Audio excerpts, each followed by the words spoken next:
Tu as l'impression que ta vie t'échappe, que tu fais tout pour plaire aux autres, mais que tu t'oublies en chemin? Et si tu arrêtas de regarder autour de toi pour enfin te concentrer sur ce qui compte vraiment, toi-même? Le stoïcisme n'est pas une philosophie froide, c'est un art de vivre puissant, ancré dans la maîtrise de soi et la liberté intérieure. Dans cette vidéo, tu vas découvrir 10 règles essentielles pour reprendre le contrôle. Pas demain, pas plus tard. Dès maintenant. Chaque principe stoïcien est une boussole pour affronter les tempêtes de la vie sans perdre le cap. Il ne s'agit pas de fuir les émotions, mais de les comprendre, de les traverser avec force et lucidité. Ces règles ne sont pas des théories abstraites. Elles ont aidé des générations entières à vivre avec dignité, clarté et courage. Aujourd'hui, elles peuvent t'aider toi aussi. Prépare-toi à un véritable changement intérieur. Avant de commencer, aime la vidéo et abonne-toi à la chaîne pour ne manquer aucun de nos nouveaux contenus. Règle 1. Distinguez ce qui dépend de vous de ce qui ne dépend pas de vous. Imaginez que vous êtes en voiture, coincé dans un embouteillage. Klaxon, retard, stress. Vous ne contrôlez pas la circulation, mais vous pouvez choisir comment réagir. Soit vous râlez et gaspillez votre énergie, soit vous écoutez un podcast ou profitez du calme. Le stoïcisme nous apprend cette règle d'or. Séparer ce qui dépend de nous de ce qui ne dépend pas de nous. Prenez une feuille et tracez 2 colonnes. À gauche, notez ce que vous maîtrisez, vos efforts, vos choix, vos réactions. À droite, ce qui vous échappe, l'opinion des autres, le passé, la météo. Trop souvent, nous nous épuisons à vouloir contrôler la colonne de droite. Résultat, frustration et fatigue inutile. Un exemple concret, vous passez un entretien. Vous pouvez préparer vos réponses, être ponctuel et souriant. Mais vous ne contrôlez pas le choix final du recruteur. Si vous échouez, était-ce vraiment en votre pouvoir? Non. Alors, pourquoi vous torturer? Concentrez-vous sur ce que vous avez bien fait, pas sur le résultat. Les émotions négatives naissent souvent quand nous confondons ces 2 zones. Quelqu'un vous critique? Sa parole ne vous appartient pas, mais votre façon de la recevoir, si. Au lieu de vous vexer, demandez-vous, cette critique m'aide-t-elle à progresser? Si oui, utilisez-la. Sinon, laissez-la partir comme un nuage dans le ciel. Même dans les épreuves, cette règle change tout. Perdre un emploi, une relation. C'est dur, certes. Mais votre pouvoir réside dans la suite. Rebondir, apprendre, avancer. Le reste, ce n'est qu'un décor qui bouge autour de vous. Les stoïciens disaient, tu ne contrôles pas les événements, mais ton âme est toujours ton royaume. Essayez cet exercice. Chaque soir, notez 3 choses qui ont mal tourné. Puis, distinguez, était-ce de votre faute ou non? Si oui, corrigez. Sinon, soulagez votre esprit. Petit à petit, vous verrez, moins de colère, plus de sérénité. Car l'anxiété diminue quand on arrête de lutter contre l'incontrôlable. Attention, cela ne signifie pas être passif. Agissez au maximum sur ce que vous pouvez changer. Si un problème a une solution, pourquoi s'inquiéter? S'il n'en a pas, à quoi bon paniquer? Le stoïcisme nous invite à être des guerriers intelligents, combattre où ça compte, lâcher prise où c'est vain. Regardez les enfants, ils pleurent si leur château de sable s'effondre, puis recommencent aussitôt. Ils ne perdent pas temps à maudire la marée. Nous devrions en faire autant, accepter ce que la vie détruit et reconstruire avec ce qui nous reste. La résilience, c'est ça. Enfin, souvenez-vous, même les grands leaders appliquent cette règle. Un capitaine ne contrôle pas la tempête, mais il ajuste les voiles. Un jardinier ne force pas les plantes à pousser, mais il arrose et désherbe. Votre mission? Devenir le capitaine de votre esprit, le jardinier de votre paix intérieure. Règle 2. Acceptez le destin avec sérénité. Imaginez un arbre en plein orage. Ses branches craquent, ses feuilles s'envolent. Pourtant, il ne maudit pas le vent. Il plie, mais ne rompt pas. Et quand le soleil revient, il est plus fort, ses racines ancrées plus profondément. Le stoïcisme nous enseigne la même sagesse. Amor fati, l'art d'aimer son destin. Même quand il gronde. Prenez un instant pour regarder votre vie. Les échecs, les surprises, les coups du sort. Et si tout cela n'était pas un obstacle, mais le matériau brut de votre force? Les stoïciens croyaient que chaque épreuve est un maître déguisé. Un licenciement, peut-être l'occasion de trouver mieux. Une rupture, la chance de se redécouvrir. Rien ne se perd, tout se transforme. Prenons un exemple concret, vous ratez un train. Vous pouvez tempêter contre la SNCF, ou souffler, et profiter de ce temps imprévu pour lire, observer, réfléchir. Ce retard devient alors un cadeau. C'est ça, amor fati, ne pas subir les événements, mais les danser. Comme un surfeur qui utilise la vague qui pourrait le submerger pour avancer. Bien sûr, c'est plus facile à dire qu'à faire. Quand la maladie frappe ou qu'un proche nous quitte, parler de destin positif semble cruel. Mais le stoïcisme ne nie pas la douleur. Il propose juste de ne pas la gaspiller. Ce qui nous brise peut nous bâtir, disait Marc Aurèle. La cicatrice est aussi une armure. Comment pratiquer au quotidien? Commencez petit. Un café renversé? Respirez, riez, nettoyez. Un projet annulé? Voyez une porte qui se ferme pour une autre s'ouvrir. Petit à petit, votre esprit remplacera « Pourquoi moi ?» par « Qu'est-ce que cela m'apprend ?» Ce simple changement de regard est une révolution intérieure. Les grands exemples ne manquent pas. Nelson Mandela, emprisonné 27 ans, en a fait une université de patience. Beethoven, devenu sourd, a composé ses plus belles symphonies en écoutant son cœur. Ils n'ont pas choisi leur épreuve, mais leur réaction en a fait des géants. Le destin est un sculpteur rude, mais il ne crée que des chefs-d'œuvre chez ceux qui coopèrent. Attention, accepter ne veut pas dire renoncer. Si vous pouvez agir, agissez. Mais quand la bataille est perdue, l'élégance est de saluer la leçon. Comme un samouraï qui, blessé, étudie la lame qui l'a frappé. La résignation est passive, elle amor fati est actif. C'est dire à la vie, donne-moi ce que tu veux, j'en ferai du miel.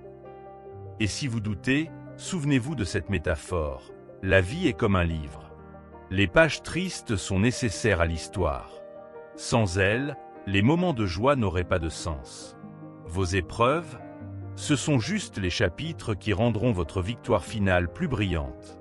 Enfin, gardez en tête cette pensée de Sénèque. La fatalité conduit ceux qui l'acceptent et traîne ceux qui résistent. Lâchez les rênes que vous ne tenez pas vraiment. Fiez-vous au chemin, même obscur. Car souvent, ce que vous appelez un détour était en fait la route principale. Règle 3. Maîtrisez vos pensées et émotions. Imaginez votre esprit comme une forteresse. De l'extérieur, les événements frappent à la porte. Un mot blessant, un échec, une injustice. Mais vous seul décidez qui entre. Le stoïcisme nous rappelle cette vérité puissante. Ce n'est pas ce qui nous arrive qui nous blesse, mais notre réaction à ce qui nous arrive. La clé? Devenir le gardien vigilant de vos pensées. Prenons un exemple simple. Quelqu'un vous bouscule dans la rue. Vous pouvez y voir une agression et bouillir de colère, ou un accident et passer votre chemin. La bousculade est identique, mais votre jugement change tout. Comme le disait Épictète, ce qui trouble les hommes, ce ne sont pas les choses, mais les opinions qu'ils en ont. Notre souffrance naît souvent de nos interprétations, pas des faits bruts. Comment briser ce mécanisme? Commencez par observer vos émotions comme un scientifique. La prochaine fois qu'une vague de colère ou de tristesse arrive, arrêtez-vous une seconde et demandez-vous, quelle pensée a déclenché cette émotion? Est-elle vraiment juste? Souvent, vous découvrirez que votre esprit a dramatisé, extrapolé, menti. Les stoïciens pratiquaient cela avec un exercice redoutable, la préméditation des mots. Le matin, ils s'imaginaient vivre le pire, un retard, une insulte, une perte, et visualisaient leur réponse calme. Pourquoi? Pour s'entraîner à ne plus être pris au dépourvu. Comme un pompier répète les gestes qui sauvent, il forgeait leur résistance mentale. Attention, maîtriser ne signifie pas réprimer. Une émotion est comme un signal d'alarme, utile si on l'écoute, destructrice si on le laisse hurler sans fin. La tristesse dit j'ai perdu quelque chose d'important, la colère une limite a été franchie. Analysez le message, puis choisissez une réponse constructive plutôt qu'une réaction aveugle. Prenons une situation moderne, vous recevez un message désagréable. Votre première impulsion est d'envoyer une réponse cinglante. Stop. Appliquez la règle des 3 respirations. Inspirez, expirez 3 fois. Demandez-vous, mon envie de répliquer vient-elle de la raison ou de l'ego blessé? Souvent, après ce délai, la tempête intérieure s'apaise. Cette maîtrise change radicalement votre vie. Un embouteillage devient un moment de calme, une critique une occasion d'apprendre, un échec une leçon gratuite. Vous gagnez ce que les stoïciens appelaient l'ataraxie, cette paix intérieure que rien ne peut troubler. Pas parce que les problèmes disparaissent, mais parce que vous ne les laissez plus vous définir. Entraînez-vous avec des petits défis quotidiens. Votre café est trop chaud? Au lieu de râler, savourez ces secondes de patience forcée. Un collègue parle trop fort? Testez votre capacité à rester concentré malgré le bruit. Ces micro-épreuves sont votre gymnase mental. Rappelez-vous, vous n'êtes pas vos pensées. Elles sont comme des nuages passant dans le ciel de votre esprit. Certaines sombres, d'autres légères, mais aucune n'est vous. En apprenant à les observer sans vous y noyer, vous découvrirez une liberté immense, celle de ne plus être l'esclave de vos propres jugements hâtifs. Comme un sculpteur travaille le marbre, taillez vos réactions. Ce n'est pas facile, mais chaque effort compte. Car au final, comme le disait Marc Aurèle, vous avez pouvoir sur votre esprit, pas sur les événements extérieurs. Réalisez cela, et vous trouverez la force. Règle 4. Vivre dans le moment présent. Imaginez un funambule marchant sur un fil. Où doit-il porter son regard? Pas vers le vide derrière lui, pas vers l'arrivée encore lointaine, mais droit devant, un pas à la fois. Notre vie ressemble à cet équilibre délicat. Le stoïcisme nous enseigne que le présent est le seul moment où nous pouvons vraiment agir et être libres. Combien de temps passons-nous à ressasser hier ou à redouter demain? Pourtant, le passé est un chapitre refermé, l'avenir un scénario incertain. Seul l'instant présent nous appartient vraiment. Comme le disait Sénèque, la vie n'est pas courte, c'est nous qui la gaspillons. En nous éparpillant entre regrets et craintes, nous manquons ce qui se déroule sous nos yeux. Prenons un exemple simple. Vous marchez dans un parc. Si votre esprit est occupé par une dispute d'hier ou un rendez-vous de demain, vous ne verrez pas les couleurs des fleurs, n'entendrez pas le chant des oiseaux. Vous serez physiquement présent, mais mentalement absent. C'est cela, vivre à moitié. Les stoïciens proposaient un exercice puissant. Plusieurs fois par jour, ils s'arrêtaient pour observer leur environnement avec tous leurs sens. Que entendez-vous maintenant? Que sentez-vous? Quelle est la texture de ce que vous touchez? Ce simple ancrage dans le réel calme l'agitation mentale et ramène à l'essentiel. Attention, vivre dans le présent ne signifie pas être imprévoyant. Un stoïcien prépare l'avenir, mais ne s'en inquiète pas. Il tire les leçons du passé, mais ne s'y complaît pas. La différence est subtile mais cruciale, entre préparation utile et anxiété stérile, entre apprentissage et rumination. Quand vous vous surprenez à divaguer dans le temps, posez-vous cette question. Quel pouvoir ai-je sur ce moment précis? Si vous êtes en train de boire un thé, savourez-le. Si vous travaillez, soyez tout entier à votre tâche. Cette pleine conscience transforme les gestes banals en moments de paix. Les enfants sont nos meilleurs maîtres en la matière. Regardez-les, totalement absorbés par leur jeu du moment, incapables de se projeter dans une heure, indifférents à ce qu'ils faisaient hier. Cette spontanéité, nous l'avons perdue en grandissant. Le stoïcisme nous invite à la retrouver, mais avec la sagesse en plus. Dans les épreuves, cette pratique devient une bouée de sauvetage. Une douleur physique? Concentrez-vous sur votre respiration, pas sur « jusqu'à quand ça va durer ». Une attente stressante? Observez les détails autour de vous plutôt que d'imaginer le pire. Le présent est toujours plus supportable que ce que notre esprit invente. Commencez petit. Choisissez une activité quotidienne. Vous lavez les mains, montez un escalier et faites-en un rituel de présence. Peu à peu, vous développerez cette capacité à habiter pleinement chaque instant. Comme un muscle, l'attention se renforce avec l'entraînement. Marc Aurèle nous rappelait « Ne te disperse pas, ne te précipite pas. Sois là ». Dans un monde qui nous pousse à courir après demain et à filmer plutôt qu'à vivre, cette sagesse ancienne est plus précieuse que jamais. Le présent n'est pas un moyen pour atteindre l'avenir, c'est le seul endroit où la vie se déroule vraiment. Règle 5. Agir avec intention et vertu. Imaginez un navigateur en pleine mer. Sans boussole, il dérive au gré des vents. Nos vies ressemblent souvent à cela quand nous agissons sans principe clair. Le stoïcisme nous offre une boussole solide, la vertu. Pas au sens moralisateur, mais comme cette force intérieure qui guide chaque action vers ce qui est juste, courageux et sage. Prenez une journée ordinaire. Combien de vos actes sont vraiment réfléchis et combien sont des réactions automatiques? Nous disons oui par fatigue, achetons par habitude, critiquons par mimétisme. Les stoïciens proposent de rompre ce pilote automatique.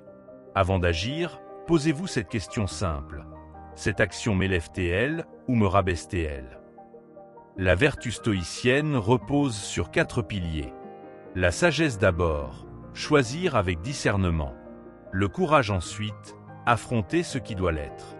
La justice surtout, traiter autrui comme on voudrait l'être. Et la tempérance enfin, trouver la juste mesure.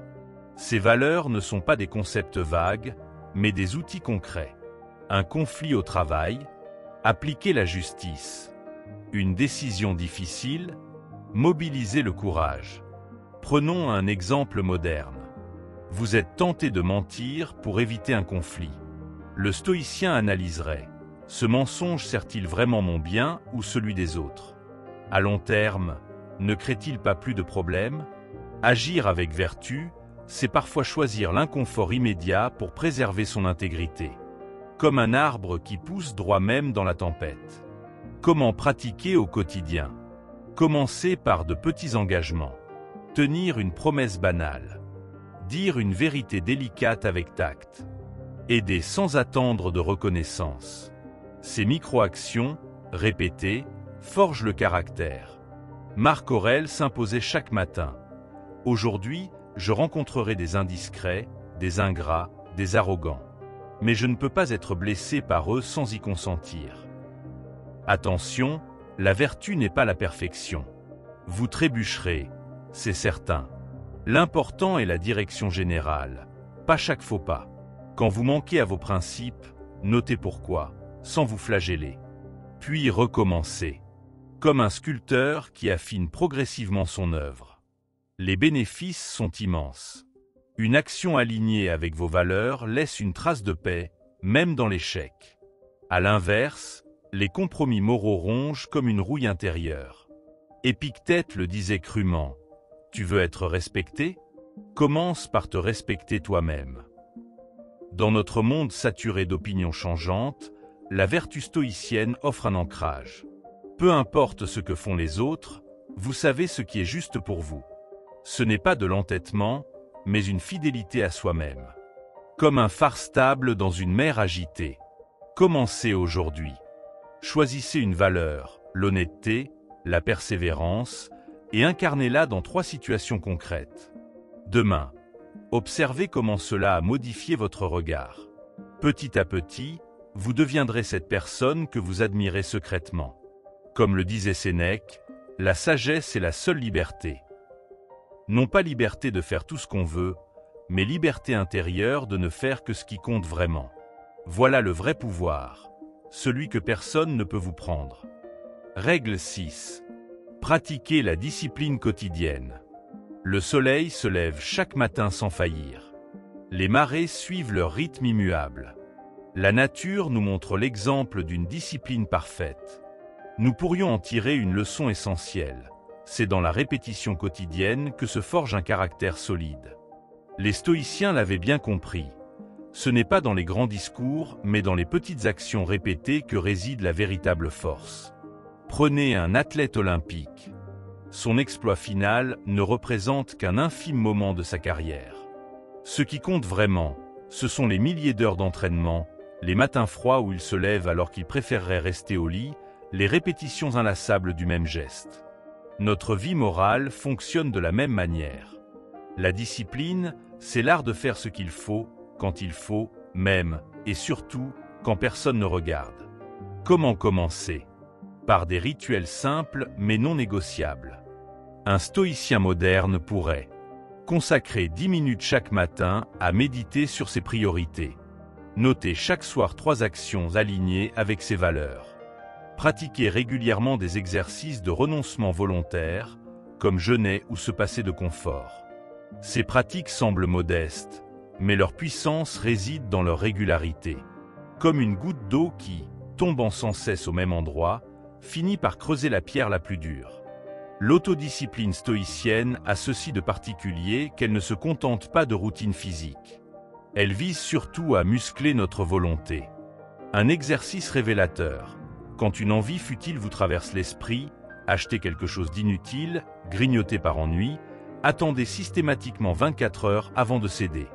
Vous découvrirez avec surprise combien de désirs s'évaporent d'eux-mêmes. Les obstacles seront nombreux. La paresse chuchotera à votre oreille des excuses plausibles. Le monde moderne vous bombardera de distractions. C'est normal. Comme le rappelait Épictète, aucun bien précieux ne s'obtient sans effort. Mais chaque fois que vous résistez à une tentation futile, vous devenez un peu plus maître de vous-même. Voici une vérité paradoxale. La discipline, loin d'être une prison, est la voie royale vers la vraie liberté. Celui qui maîtrise ses impulsions n'est plus l'esclave de ses humeurs. Il peut choisir en pleine conscience plutôt que réagir par réflexe. Comme un musicien qui, après des années de gamme fastidieuse, peut enfin improviser avec grâce. Appliquez cette règle avec souplesse cependant. La discipline ne doit pas devenir rigidité. Si vous ratez un jour, recommencez le lendemain sans vous culpabiliser. L'important n'est pas une perfection illusoire, mais la persévérance. Comme un navigateur qui corrige sans cesse sa trajectoire tout en gardant le cap. Commencez dès aujourd'hui par un engagement modeste mais tenu. Puis augmentez progressivement la difficulté. Dans quelques mois, vous regarderez en arrière avec étonnement. Ces petites actions répétées auront transformé votre caractère plus profondément que tous les grands discours. Car comme l'écrivait Sénèque, aucun vent n'est favorable pour celui qui ne sait pas où il va. La discipline quotidienne est ce vent régulier qui vous mènera, jour après jour, vers la meilleure version de vous-même. Non par contrainte, mais parce que vous aurez décidé en pleine conscience que cela en valait la peine. La discipline stoïcienne commence par une vérité dérangeante. Nous sommes nos pires ennemis. Combien de projets avortés par manque de constance? Combien de bonnes intentions sacrifiées sur l'autel de la procrastination? Les anciens comparaient l'esprit indiscipliné à un singe-ivre, sautant d'une branche à l'autre sans but. Pour le dompter, fixez des règles simples mais inflexibles. Un livre chaque semaine. 1 heure sans écran chaque soir. Ces chaînes volontaires deviendront vos ailes. Imaginez votre volonté comme un muscle. À force de céder au moindre désir, il s'atrophie. Mais chaque fois que vous résistez à une facilité, vous le renforcez. Commencez par des défis concrets. Prendre une douche froide, refuser un dessert, vous lever à heure fixe. Ces victoires minuscules créent une dynamique. Bientôt, vous surprendrez votre entourage et vous-même par votre capacité à tenir bon là où les autres flanchent. Les stoïciens pratiquaient l'ascèse volontaire. Dormir à même le sol, jeûner, endurer le froid. Non par masochisme, mais pour se prouver que le confort est une option, non une nécessité. Adaptez cet esprit. Remplacez 1 heure de streaming par de la lecture, marchez sous la pluie sans râler, offrez votre dernier carré de chocolat. Ces petits renoncements vous immunisent contre les caprices du destin. Votre pire adversaire? La pensée juste cette fois. Un cigare exceptionnel, un mensonge pieux, une paresse méritée. Ces exceptions creusent la tombe de votre discipline. Marc Aurèle s'astreignait à écrire ses pensées chaque nuit, même épuisé par les batailles.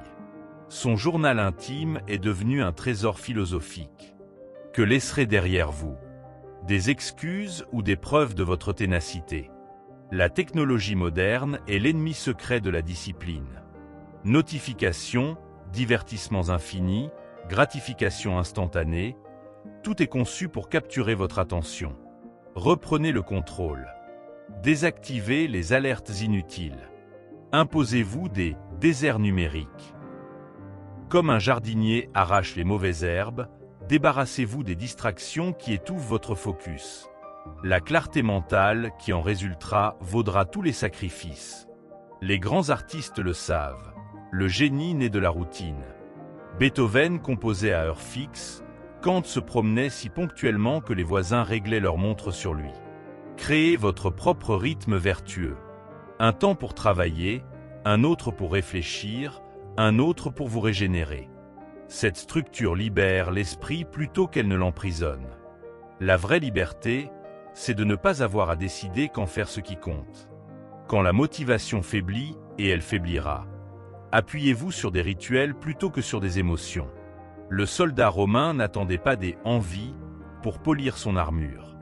Le forgeron ne comptait pas sur l'inspiration pour marteler le fer. Agissez d'abord, l'élan suivra. Allumez une bougie pour étudier, enfilez une tenue spécifique pour travailler. Ces ancrages sensoriels trompent la résistance mentale.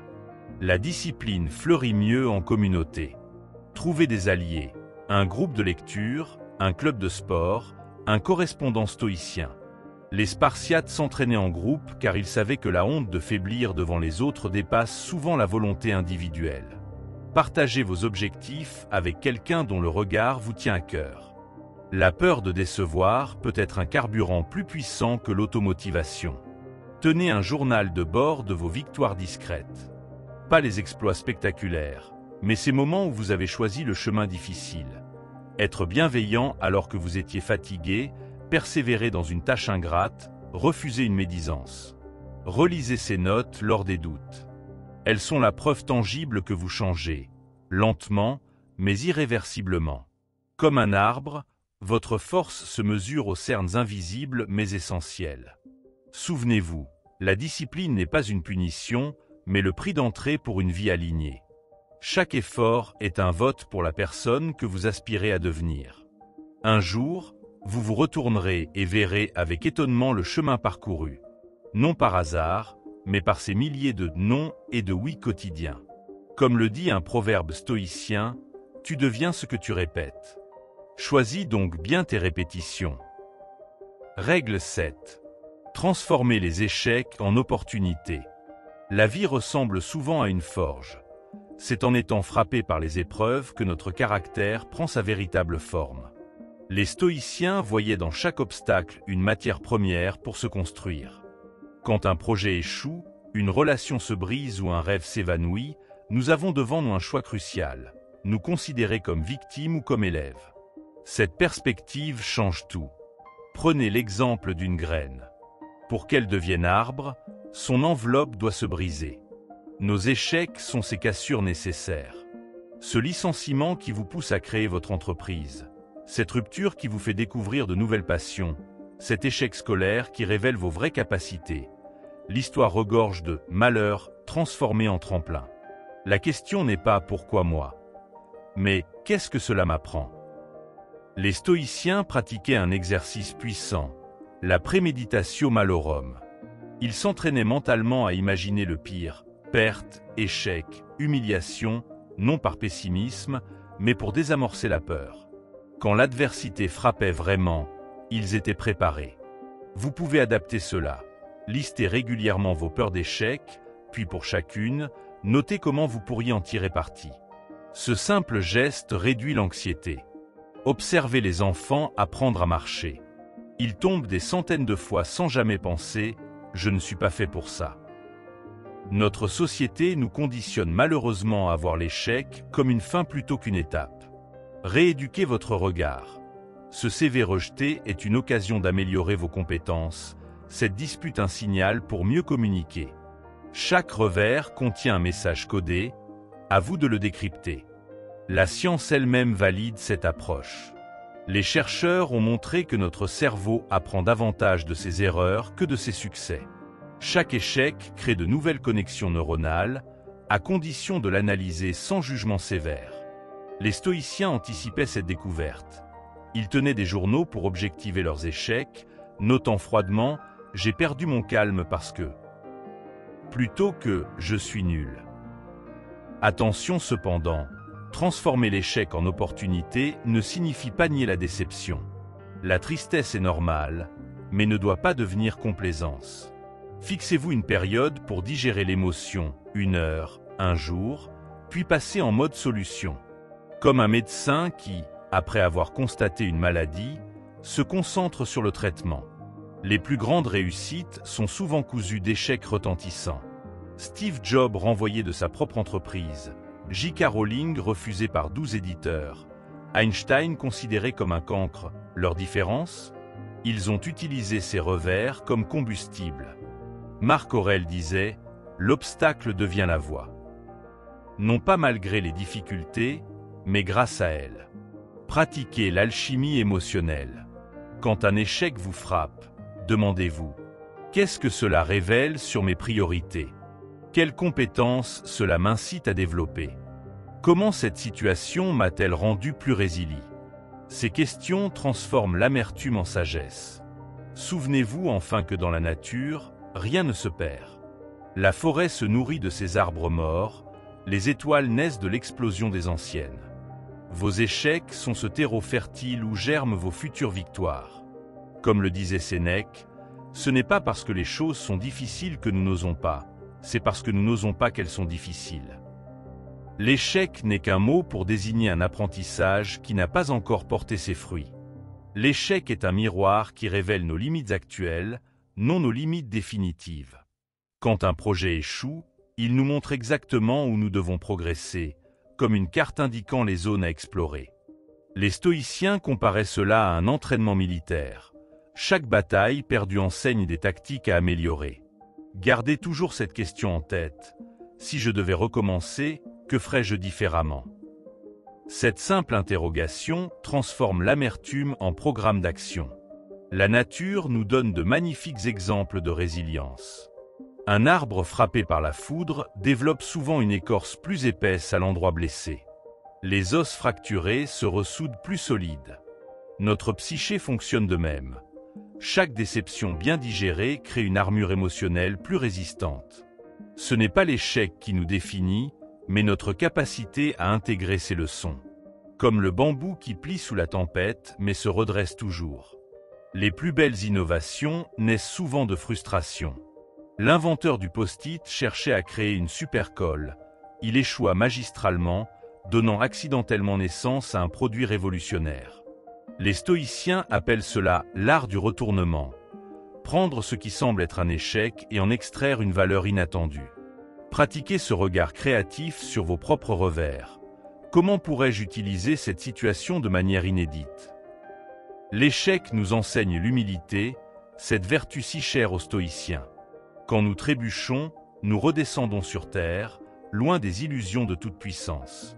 C'est une bénédiction déguisée. Socrate disait que la sagesse commence par reconnaître son ignorance. De même, la vraie croissance commence quand nous acceptons nos échecs comme des professeurs sévères mais justes. Il nous rappelle que nous sommes en constante évolution, jamais achevés. Certaines portes ne s'ouvrent que lorsqu'une autre se ferme brutalement. Combien de carrières fulgurantes sont nées d'un licenciement? Combien de relations épanouissantes ont surgi après une rupture douloureuse? L'histoire personnelle de chacun contient ces échecs nécessaires, qui, avec le recul, s'avèrent avoir été des redirections bienveillantes. Le destin écrit parfois droit avec des lignes courbes. L'échec est le meilleur antidote à la peur de l'échec. Après avoir survécu à un revers, nous réalisons une vérité libératrice. Le pire scénario que nous imaginions est rarement aussi catastrophique que prévu.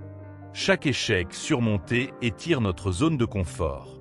Comme un muscle qui, après avoir été sollicité jusqu'à la rupture, devient capable de performances insoupçonnées. La confiance véritable naît de cette connaissance intime. J'ai déjà traversé pire. Les échecs partagés créent des liens plus profonds que les succès communs. Quand nous osons montrer nos vulnérabilités, nos ratés, nous devenons humains aux yeux des autres. Les stoïciens pratiquaient la confession mutuelle de leurs erreurs dans leur cercle philosophique. Essayez, partagez un échec récent avec un ami, analysez en ensemble les leçons. Vous découvrirez une solidarité bien plus précieuse que les félicitations pour des réussites superficielles. L'échec est un test de cohérence. Beaucoup abandonnent leurs valeurs à la première difficulté sérieuse. Le stoïcien, lui, voit dans l'épreuve une occasion de prouver sa fidélité à ses principes. Perdre en restant intègre vaut mieux que gagner en se renie. Comme un arbre dont les racines s'approfondissent quand le vent tente de l'arracher, chaque tempête renforce son ancrage. Tenir un « journal des échecs » peut transformer votre perspective. Notez chaque mois 1. Ce qui n'a pas fonctionné 2. Ce que cela vous a appris 3. Comment vous avez progressé grâce à cela. Relisez ces notes après un an. Vous serez étonné de constater que vos plus grands progrès sont nés précisément de ces moments douloureux. Ce journal devient alors un trésor de sagesse pratique, bien plus utile qu'un CV listant seulement des succès. En dernière analyse, l'échec nous rappelle l'essentiel. Nous sommes des êtres en devenir, non des produits finis. Une vie sans revers serait comme une mer sans vagues, stagnante et sans oxygène. Les stoïciens célébraient cette imperfection nécessaire, signe que nous sommes encore en chemin. Comme le disait Marc Aurèle, l'obstacle devient la voie. Non pas malgré l'échec, mais grâce à lui. Votre histoire la plus inspirante est peut-être celle que vous êtes en train d'écrire à travers vos résurrections successives. Règle 8. Se libérer du besoin d'approbation extérieure. Combien de fois avez-vous modifié votre comportement simplement pour plaire à quelqu'un? Combien de fois avez-vous renoncé à une idée, un rêve ou une opinion par peur du jugement des autres? Aujourd'hui, nous allons parler d'une règle essentielle du stoïcisme, se libérer du besoin d'approbation extérieure. Parce que si vous laissez les autres dicter votre valeur, vous ne serez jamais vraiment libre. Imaginez un instant que vous viviez dans un monde où personne ne vous juge, où vos choix ne provoquent ni moquerie ni éloge. Comment agiriez-vous différemment? Le stoïcisme nous enseigne que l'opinion des autres n'a de pouvoir que celui que nous lui donnons. Votre valeur ne se mesure pas aux applaudissements ou aux critiques, mais à votre intégrité et à votre capacité à rester fidèle à vous-même. Prenons un exemple concret. Vous partagez une passion qui vous tient à cœur, mais certains trouvent ça bizarre ou inutile. Deux options s'offrent à vous. Soit vous abandonnez par peur de déplaire, soit vous continuez, indifférent à leurs remarques. Les stoïciens choisiraient la seconde voie, car ce qui compte, c'est l'alignement avec vos principes, pas le regard extérieur. Bien sûr, ce n'est pas facile. Nous sommes programmés pour chercher l'acceptation sociale. Mais souvenez-vous, les gens jugent en fonction de leurs propres insécurités, préjugés et expériences limitées. Leur opinion reflète rarement la réalité. Comme le disait Épictète, si quelqu'un te critique, c'est son problème, pas le tien. Alors, comment pratiquer cette libération au quotidien? Commencez par des petits pas. Exprimez une opinion différente sans crainte. Portez une tenue que vous aimez, même si elle n'est pas à la mode. Chaque fois que vous résistez à la pression sociale, vous musclez votre indépendance émotionnelle. Petit à petit, vous vous détacherez du besoin de validation. Une autre clé est de distinguer les conseils utiles des simples jugements. Les stoïciens ne rejettent pas toute critique, mais ils filtrent ce qui est constructif. Si un ami bienveillant vous donne un avis honnête pour vous aider, écoutez. Mais si c'est juste une remarque gratuite, laissez-la glisser comme l'eau sur une feuille. Rappelez-vous aussi que les attentes des autres sont souvent illusoires. Beaucoup veulent que vous correspondiez à leur image idéale, mais cette image change constamment. Aujourd'hui, ils adorent quelque chose. Demain, ils le détestent. Pourquoi courir après un mirage? Mieux vaut cultiver une boussole intérieure solide. Un exercice puissant est de se demander, dans 100 ans, est-ce que cette opinion aura encore de l'importance? La réponse est presque toujours non. La plupart des jugements sont éphémères, alors que votre paix intérieure, elle, reste. En gardant cette perspective, les critiques perdent leur poids. Enfin, pensez aux figures inspirantes qui ont marqué l'histoire. Socrate, Marc Aurèle, Sénèque. Aucun n'a cherché à être populaire. Ils ont agi selon leurs convictions, malgré l'incompréhension. Leur héritage, une sagesse intemporelle. Vous aussi, en vous affranchissant du regard d'autrui, vous créez une vie plus authentique et épanouie. Alors, la prochaine fois que vous sentirez la peur du jugement, respirez. Rappelez-vous que votre valeur ne dépend pas des autres. Elle vient de vos actions, de votre caractère, de votre courage à être vous-même. C'est ça, la vraie liberté. Et c'est ça, le cœur du stoïcisme. Vous connaissez ce sentiment quand vous publiez quelque chose en ligne et que vous attendez désespérément des likes? Ou quand vous racontez une histoire parmi des amis et que vous guettez leur réaction? C'est le piège du besoin d'approbation. Les stoïciens appellent ça une passion, une émotion qui nous a servi. Et la solution n'est pas de mépriser les autres, mais de réaliser que leur silence ou leurs applaudissements ne définissent pas votre vérité. Votre valeur est comme un arbre. Elle ne dépend pas des oiseaux qui viennent s'y percher ou non. Prenons un exemple absurde mais révélateur. Si vous portiez un pull rouge et qu'une personne vous disait « c'est moche », changeriez-vous de vêtements? Maintenant, imaginez que 10 personnes le disent. Et 100, à quel moment leur opinion devient-elle vraie? Jamais. Pourtant, nous agissons souvent comme si la majorité détenait une sagesse supérieure. Le stoïcisme nous rappelle que la foule peut se tromper. Les vérités profondes, la justice, l'honnêteté, le courage ne se décident pas à main levée. Certains diront, mais ignorer les autres, c'est être égoïste. Attention à la confusion. L'indifférence stoïcienne ne signifie pas fermer les yeux sur les besoins d'autrui. Elle consiste à séparer ce qui est utile, les feedbacks constructifs, de ce qui est nuisible, les jugements vides. Un médecin écoute les symptômes décrits par son patient, mais il ne panique pas si ce dernier critique sa méthode. De même, vous pouvez écouter sans vous soumettre. Un exercice pratique. Pendant une journée, notez chaque fois que vous modifiez un comportement par peur du jugement. Vous rendez-vous compte à quel point c'est fréquent? Le simple fait d'en prendre conscience affaiblit ce mécanisme. Marc Aurèle tenait un journal pour observer ses propres faiblesses. Pas pour se flageller, mais pour progresser. Essayez. Sans attachement émotionnel, comme un scientifique étudiant un phénomène. Regardez les enfants. Avant qu'on ne leur apprenne la honte, ils dansent sans musique, chantent faux à tue-tête et portent des vêtements disparates avec fierté. Quelque part en grandissant, nous internalisons des règles invisibles. Soit comme si, ne soit pas comme ça. Le stoïcisme ne prône pas l'immaturité, mais ce retour à une authenticité essentielle. Pas besoin de choquer exprès, juste de ne plus étouffer qui vous êtes. Et si vous pensez, mais j'ai besoin qu'on m'aime, posez-vous cette question, à quel prix? Celui de jouer un rôle toute votre vie? Même les personnes les plus admirées sont critiquées. Prenez Gandhi, Mandela, ou n'importe quelle figure inspirante, leurs détracteurs existent.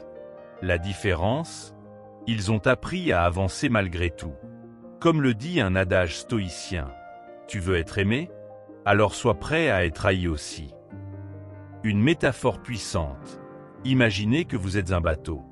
Les opinions des autres sont comme le vent. Elles peuvent vous pousser ou vous ralentir, mais elles ne devraient jamais décider de votre direction. Le gouvernail, c'est votre raison. Les voiles, vos principes. Un capitaine sage utilise le vent sans en dépendre. De même, vous pouvez écouter les autres sans en faire votre boussole. Saviez-vous que les mots « personnalité » et « personne » viennent du latin persona, qui désignait le masque des acteurs au théâtre? Ironique, non? Nous craignons tant de montrer notre vrai visage que nous oublions que derrière chaque masque, il y a un être humain imparfait, comme tout le monde. Les stoïciens refusent ce jeu. Pour eux, mieux vaut une vérité mal reçue qu'un mensonge bien applaudi. Quand la peur du jugement vous paralyse, demandez-vous, Quel est le pire qui puisse arriver? Que quelqu'un roule des yeux, qu'on vous ignore. Ces risques sont rarement des dangers réels, juste des ombres projetées par notre ego. Comme l'écrivait Sénèque, nous souffrons plus souvent dans l'imagination que dans la réalité. Alors, respirez. Le monde ne s'écroulera pas si vous déplaisez. Enfin, souvenez-vous que ceux qui jugent le plus sont souvent ceux qui se sentent jugés. La critique facile est un refuge pour les insécurités. Quand quelqu'un vous méprise pour vos choix, c'est souvent son propre combat qu'il projette. Les stoïciens recommandent alors la compassion, sans se laisser atteindre. Comme on aurait pitié d'un aveugle qui traiterait les autres de myopes. Votre lumière n'a pas besoin de son approval pour briller. Règle 9. Prendre la responsabilité de vos choix. Imaginez-vous capitaine d'un navire. Chaque décision, la route choisie, la voilure déployée, les provisions embarquées, détermine votre voyage. Le stoïcisme nous rappelle cette vérité fondamentale. Nous sommes les architectes de notre existence. Même quand les vents nous sont contraires, c'est à nous de tenir le gouvernail. Prendre ses responsabilités, c'est reconnaître ce pouvoir tout en acceptant ce qui échappe à notre contrôle. La vie moderne nous offre un piège subtil, celui de la déresponsabilisation. C'est la faute de mon éducation. Mon patron me stresse, la société est injuste. Ces explications peuvent contenir une part de vérité, mais les stoïciens nous mettent en garde. Tant que nous blâmons des forces extérieures, nous restons prisonniers. La liberté véritable commence quand nous disons « Quelle est ma part dans cette situation ?» Prenons un exemple concret. Vous avez échoué à un examen. Vous pourriez incriminer le professeur, le manque de temps, les circonstances familiales. Mais la voie stoïcienne consiste à se demander « Ai-je assez étudié? Ma méthode était-elle efficace? Quels ajustements puis-je faire ?» Cette attitude ne nie pas les difficultés extérieures, mais se concentre sur ce que vous pouvez modifier. Les bénéfices de cette prise de responsabilité sont immenses. D'abord, elle réduit l'anxiété. Quand nous cessons de voir le monde comme hostile et imprévisible, nous reprenons le contrôle de notre paix intérieure. Ensuite, elle développe le respect de soi. Chaque choix assumé devient une pierre dans l'édifice de notre caractère. Enfin, elle inspire les autres. Rien n'est plus puissant qu'une personne qui dit « j'ai commis une erreur » ou « je vais rectifier cela ». Comment pratiquer au quotidien? Commencez par de petites prises de conscience. Quand vous vous surprenez à vous plaindre, retournez la situation. Quel pouvoir ai-je dans cette circonstance? Si vous êtes coincé dans les embouteillages, au lieu de maudire la circulation, profitez-en pour écouter un podcast ou réfléchir. Ce changement de perspective transforme les irritants en opportunités. Attention, assumer ses choix ne signifie pas se culpabiliser excessivement. La responsabilité stoïcienne est constructive, non punitive. Il s'agit de tirer des leçons, non de s'autoflageller. Comme un bon jardinier qui, face à une plante malade, cherche à comprendre ses erreurs de soins plutôt qu'à se lamenter sur son manque de talent. Les grands leaders incarnent cette vertu. Un capitaine ne maudit pas la tempête, il adapte ses voiles. Un médecin ne rejette pas la faute sur la complexité du cas, il cherche des solutions. Votre vie est votre plus précieux commandement. En acceptant pleinement les rênes, vous passez du statut de spectateur à celui d'auteur de votre destinée. Sénèque nous offre une métaphore éclairante. La vie est comme une pièce de théâtre. Peu importe sa longueur, mais la qualité de votre jeu. Vous ne choisissez pas toujours le scénario, mais vous décidez comment interpréter votre rôle. Les circonstances peuvent être imposées, mais votre réponse relève toujours de votre libre arbitre. Pour terminer, souvenez-vous de cette parole de Marc Aurèle. Vous avez pouvoir sur votre esprit, pas sur les événements extérieurs.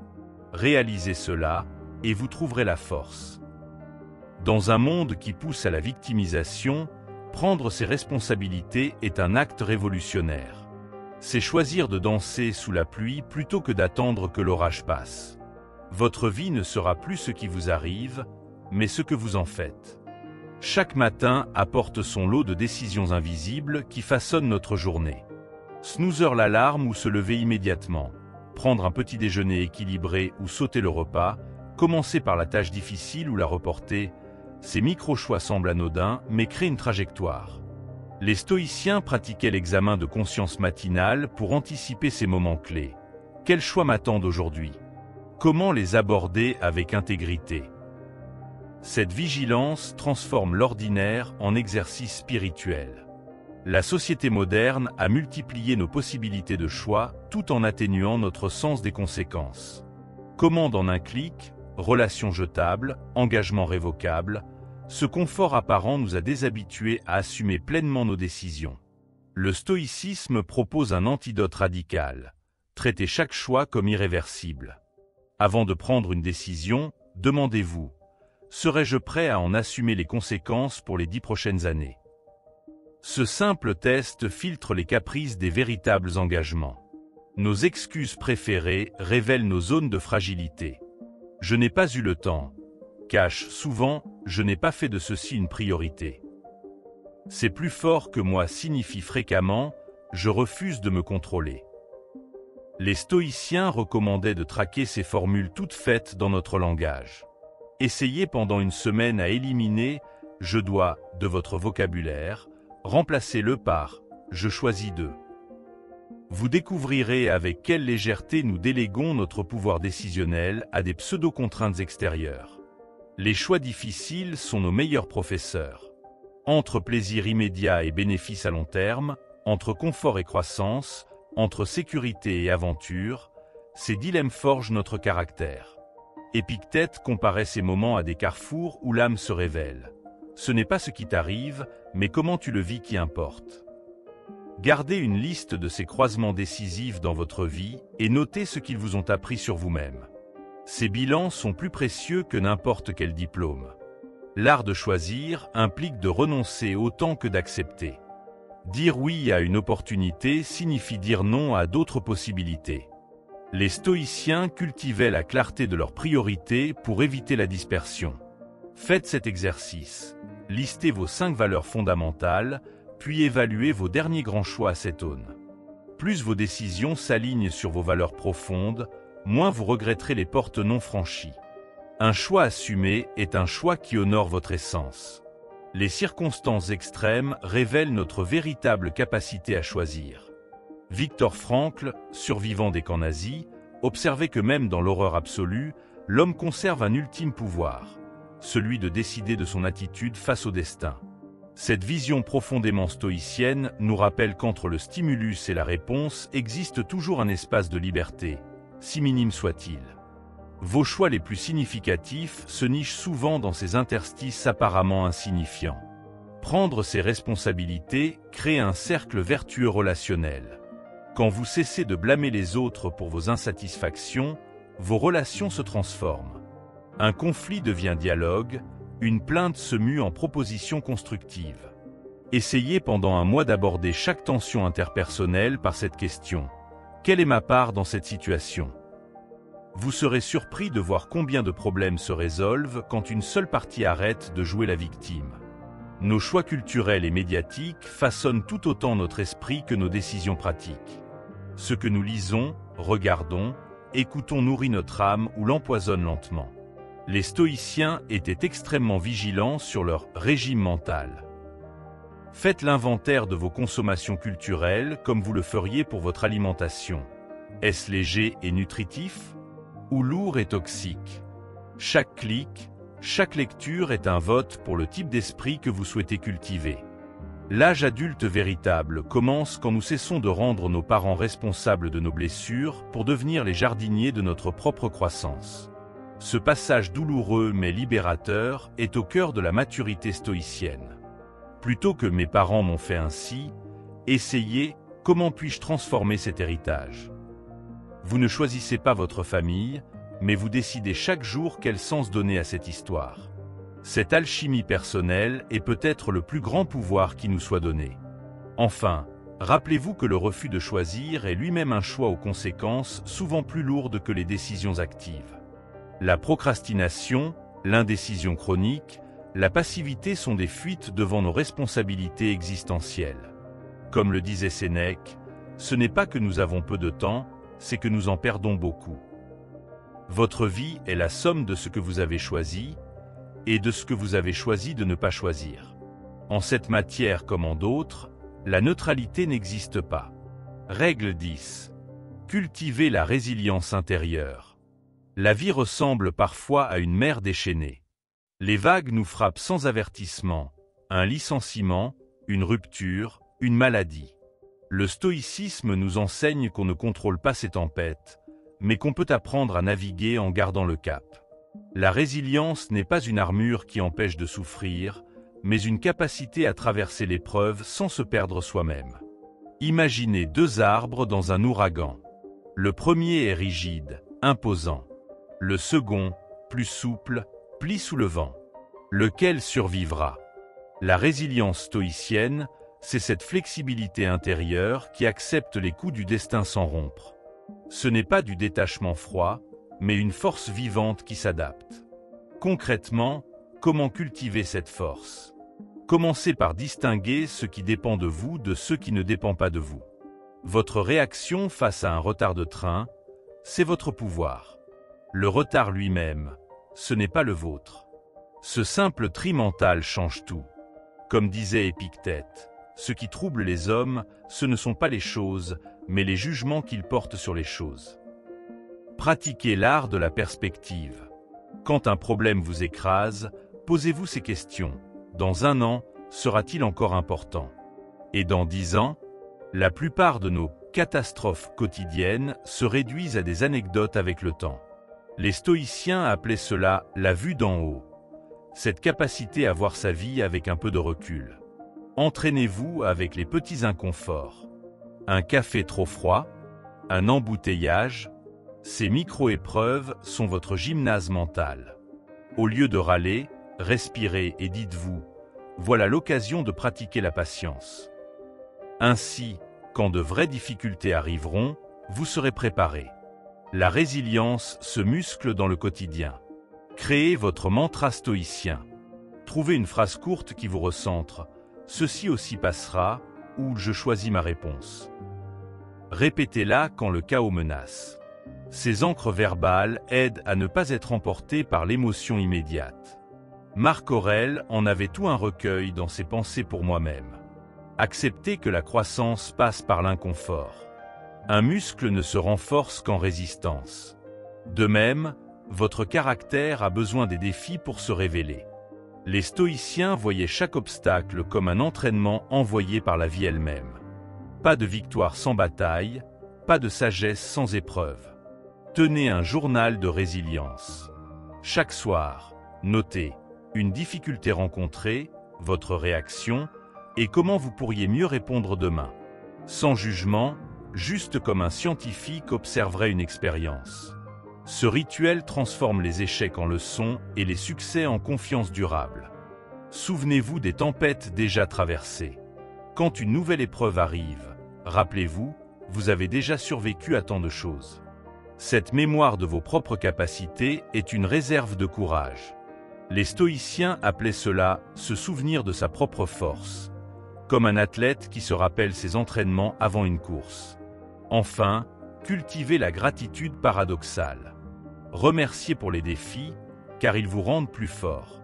Pas de façon naïve, mais en reconnaissant leur rôle nécessaire. Comme le forgeron qui sait que le feu qui brûle est aussi celui qui purifie le métal. Votre résilience est cette alchimie qui transforme la douleur en puissance intérieure. Pensez à la façon dont les arbres survivent à l'hiver. Ils ne luttent pas contre le froid, ils ne se plaignent pas de la neige. Ils ralentissent simplement leur métabolisme et attendent patiemment des jours meilleurs. Nous pourrions apprendre beaucoup de cette sagesse naturelle. La résilience stoïcienne, c'est accepter les saisons difficiles de la vie tout en sachant qu'elles finiront par passer. Ce n'est pas de la passivité, mais une forme profonde d'intelligence adaptative. Quand vous faites face à une épreuve, posez-vous cette question simple. Est-ce que cela menace ma survie? Dans 90% des cas, la réponse est non. Cette prise de conscience immédiate réduit l'anxiété. Les stoïciens pratiquaient ce qu'ils appelaient la dichotomie du contrôle, distinguer le vital du secondaire. La plupart de nos problèmes, sont en réalité des inconforts que nous dramatisons. Un esprit résilient garde cette hiérarchie claire. Développez votre jardin intérieur secret. Par cela, j'entends un espace mental où vous cultivez des pensées fortes et positives, indépendamment des circonstances extérieures. Marc Aurèle appelait cela la citadelle intérieure. Quand tout s'écroule autour de vous, vous pouvez toujours vous retirer dans ce lieu de paix intérieure. Personne ne peut vous en chasser, car il n'appartient qu'à vous. Pratiquez l'art du rebond comme un enfant apprend à marcher. Observez comment un bébé tombe et se relève sans honte, sans jugement, simplement parce que marcher en vaut la peine. Nous devrions aborder nos échecs avec cette même innocence. Chaque chute n'est qu'une étape vers la maîtrise. Les stoïciens voyaient les obstacles comme des occasions de progresser, pas comme des motifs de découragement. Imaginez que votre esprit est comme un lac.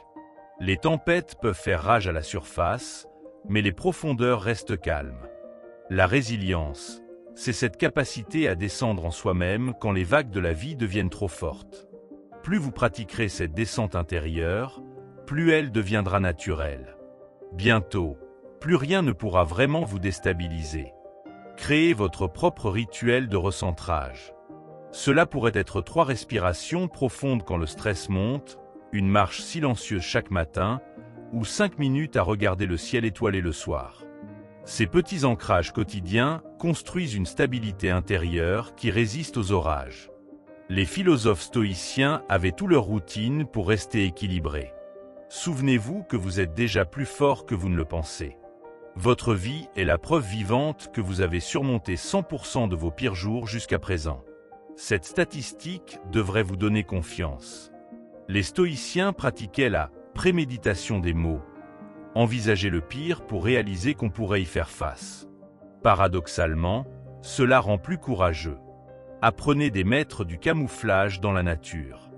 Le caméléon ne lutte pas contre son environnement, il s'y adapte sans perdre sa nature profonde. De même, la résilience stoïcienne n'est pas une rigidité inflexible, mais une souplesse intelligente. Savoir quand résister et quand s'adapter est une forme supérieure de sagesse pratique. Transformez vos pensées automatiques. Au lieu de « je n'y arriverai jamais », dites « je vais essayer une autre approche ». Au lieu de « c'est une catastrophe », dites « c'est un défi intéressant ». Ce simple recadrage change tout. Épictète enseignait que ce ne sont pas les événements qui nous bouleversent, mais notre interprétation des événements. La résilience commence dans le langage que nous utilisons intérieurement. Enfin, rappelez-vous que la nuit est toujours plus sombre juste avant l'aube. Quand vous traversez une période difficile, dites-vous que c'est peut-être le point culminant de l'épreuve avant l'amélioration. Les stoïciens voyaient le temps comme un allié. Chaque moment qui passe nous rapproche de jours meilleurs. Cette espérance réaliste est le carburant de la résilience à long terme.